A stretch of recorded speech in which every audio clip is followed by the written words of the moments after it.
கர்த்தருடைய பரிசு நாமத்திற்கு மகிமை உண்டாவதாக.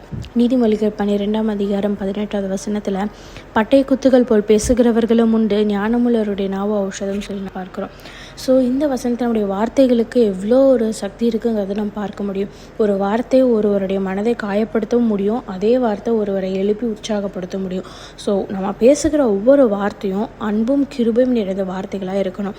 இன்று இந்த உலகத்தில் காயப்படுத்துகிற வார்த்தைகளால் நிரம்பி இருந்தாலும் தேவன் நம்மை ஆறுதல் கொடுக்கிற வார்த்தையாகவும் நம்பிக்கை தருகிற வார்த்தையாகவும் உயிரூட்டுகிற வார்த்தைகளை பேசுவதற்காக நம்ம அழைக்கிற ஒரு தேவனாய் காணப்படுகிறார்.